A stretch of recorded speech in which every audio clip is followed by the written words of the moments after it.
श्री कृष्ण गोविंद हरे मुरारे हे नाथ नारायण वासुदेव। श्री कृष्ण गोविंद हरे मुरारे हे नाथ नारायण वासुदेव। श्री कृष्ण गोविंद हरे मुरारे हे नाथ नारायण वासुदेव। श्री कृष्ण गोविंद हरे मुरारे हे नाथ नारायण वासुदेव। जय हिंद, जय भारत। आप सबों का स्वागत है। मैं राम रेचा। संपूर्ण गीता का सार संस्कृत और हिंदी में जय हिंद जय भारत में उपलब्ध है। साथ साथ संपूर्ण जो है दुर्गा सप्तशती का पाठ संस्कृत और हिंदी में भी उपलब्ध है। इस सबों का लाभ उठाए कहीं न कहीं आप लोग। और सत्य सनातन की जय हो, सत्य सनातन की जय हो, सत्य सनातन की जय हो। धर्म एक था, एक है और एक ही रहेगा। धर्म कभी दूसरा हो ही नहीं सकता है, क्योंकि धर्म जो है वही सत्य है और जो सत्य है वही तो सनातन है। पृथ्वी का जो भी चीज़ सत्य है वो सनातन है, चाहे जिस रूप में रहे। इसीलिए हमें हमेशा सत्य और सनातन के साथ रहना चाहिए, जीवन को बदलना चाहिए। मनुष्य का तन बहुत मुश्किल से मिला है। कभी भी सत्य को हमेशा असत्य से युद्ध करनी पड़ती है, अंधकार को भी प्रकाश से लड़ना पड़ता है। जिस तरह से हमारी अंधकार चाहता है कि कायम रहे, तो ये हमेशा रहेगा। किसी से दुखी नहीं होना है, अपने कर्तव्य पालन में जीवन को बदलते रहना है, प्रभु का ध्यान करते रहना है। जो प्रभु जीवन दिए हैं वही मृत्यु भी देंगे। इसीलिए हमारा सिर्फ कर्म है। हम कर्म प्राणी यहाँ मनुष्य रूप में कर्म करने के लिए आए हैं। कर्म जब खत्म हो जाएगा तो हम यहाँ से इस शरीर को त्याग करके पुनः आत्मा कभी नष्ट नहीं होती है। ये शरीर तो पहले भी हम लोगों को बहुत बार मिला होगा और बहुत बार मिलेगा, लेकिन कीर्ति के साथ हम लोग मनुष्य के जीवन को उत्थान करें, सत्य सनातन के साथ रहें। जय हो, जय हो, जय हो। शुरू करते हैं। आज हम लोग श्रीमद् भागवत महापुराण के द्वितीय स्कंद में हम लोग चल रहे हैं। पेज नंबर 107 है, इस पे हम लोग चल रहे हैं और 39वां एपिसोड मेरे हिसाब से है और 39। इस सब का लाभ उठाइए, क्योंकि प्रभु के नाम की, प्रभु के काम का, प्रभु के धाम का चर्चा हमेशा करते रहिए। यही जीवन है। जब भी मौका मिले अपने सारे काम करते हुए भी सबका ध्यान करते रहना है हम लोग को। शुरू करते हैं हम लोग। सुखदेव जी ने कहा, उन पुरुषोत्तम भगवान के चरण कमलों में मेरी कोटि कोटि प्रणाम है, जो संसार की उत्पत्ति, स्थिति और प्रलय की लीला करने के लिए सत्व, रज और तमोगुण रूपी शक्ति को स्वीकार कर ब्रह्मा, विष्णु और शंकर का रूप धारण करते हैं, जो समस्त चर अचर प्राणियों के हृदय में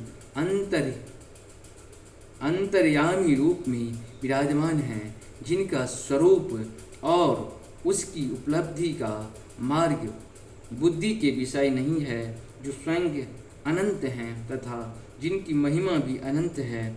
हम पुनः बार बार उनके चरणों में नमस्कार करते हैं, जो सत्य पुरुष का दुख मिटाकर उन्हें अपने प्रेम का दान करते हैं, दुष्टों की सांसारिक बढ़ती रोककर उन्हें मुक्ति देते हैं तथा जो लोग परमहंस आश्रम में स्थित हैं उन्हें उनकी भी अभिष्ट वस्तुओं का दान करते हैं, क्योंकि चर अचर समस्त प्राणी उन्हीं की मूर्ति की, इसीलिए किसी से भी उनका पक्षपात नहीं है। जो बड़े ही भक्तवत्सल और हठपूर्वक भक्तिहीन साधन करने वाले लोग, जिनकी छाया भी नहीं छू सकते, जिनके समान भी किसी का ऐश्वर्य नहीं है, फिर उसे अधिक तो हो ही कैसे सकता है। तथा ऐसे ऐश्वर्य से युक्त होकर जो निरंतर ब्रह्म स्वरूप अपने धाम में विहार करते रहते हैं, उन भगवान श्री कृष्ण को मैं बार बार नमस्कार करता हूँ, जिनका कीर्तन, स्मरण, दर्शन, वंदन, श्रवण और पूजन जीवों के पापों को तत्काल नष्ट कर देती है। उन पुण्य कीर्ति भगवान श्री कृष्ण को बार बार नमस्कार है। विवेक की पुरुष जिनके चरण कमलों की शरण लेकर अपने हृदय में इस लोक और परलोक की आसक्ति निकाल डालते हैं और बिना किसी परिश्रम के ही ब्रह्म पद को प्राप्त कर लेते हैं। उन मंगलमय कीर्ति वाले भगवान श्री कृष्ण को अनेक बार नमस्कार है। बड़े बड़े तपस्वी, दानी, यशस्वी, मनस्वी, सदाचारी और मंत्र अवेता जब तक अपनी साधनाओं को तथा अपने आप को उनके चरणों में समर्पित नहीं कर देते, तब तक उन्हें कल्याण की प्राप्ति नहीं होती। जिनके प्रति आत्मसमर्पण की ऐसी महिमा है, उन कल्याणमयी कीर्ति वाले भगवान को बार बार नमस्कार है। किरात, प्रुण, आंध्र, पुलिंद, पुलकश, आभीर, कंक, यवन और खस आदि नीच जातियां तथा दूसरे पापी जिनके शरणागत भक्तों की शरण ग्रहण करने से ही पवित्र हो जाते हैं, उन सर्वशक्तिमान भगवान को बार बार नमस्कार है। वही भगवान ज्ञानियों की आत्मा है, भक्तों के स्वामी हैं, कर्मकांडियों के लिए वेद मूर्ति हैं, धार्मिकों के लिए धर्म मूर्ति हैं और तपस्वियों के लिए तपः स्वरूप हैं। ब्रह्मा, शंकर आदि बड़े बड़े देवता भी अपने शुद्ध हृदय से उनके स्वरूप का चिंतन करते हैं और आश्चर्यचकित होकर देखते रहते हैं। वे मुझ पर अपने अनुग्रह की प्रसाद की वर्षा करें, जो समस्त संपत्तियों को स्वामिनी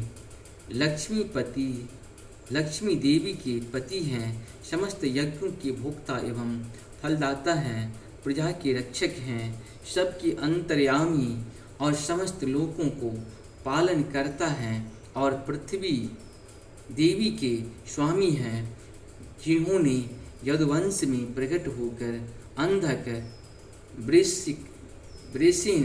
वृषिण एवं यदुवंश के लोगों की रक्षा की है तथा जो उन लोगों की एकमात्र आश्रय रहे हैं, वे भक्तवत्सल संत जनों की सर्वस्व श्री कृष्ण मुझ पर प्रसन्न हो।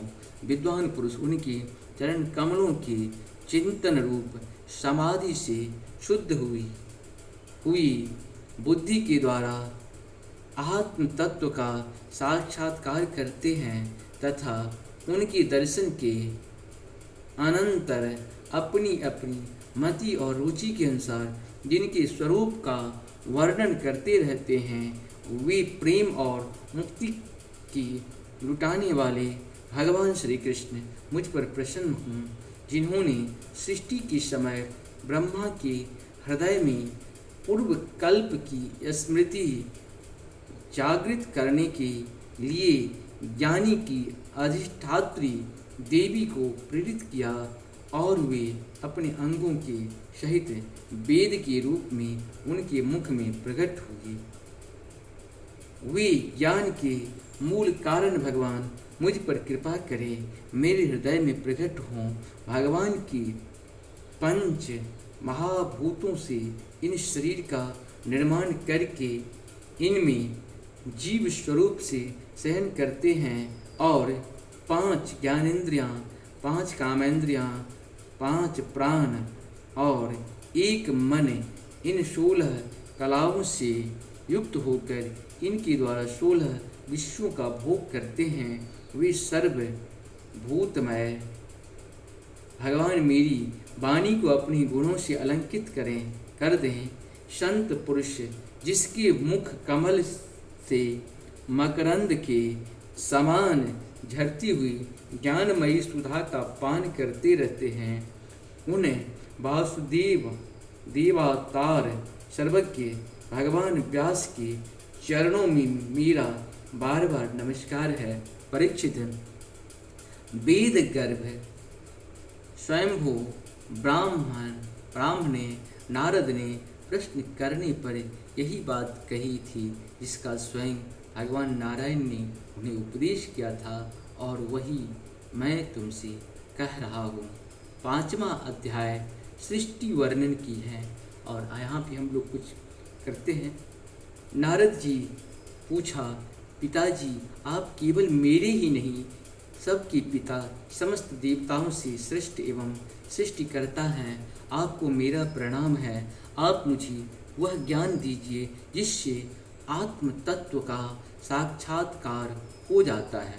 पिताजी, इस संसार का क्या लक्षण है, इसका आधार क्या है, इसका निर्माण किसने किया, इसका प्रलय किस में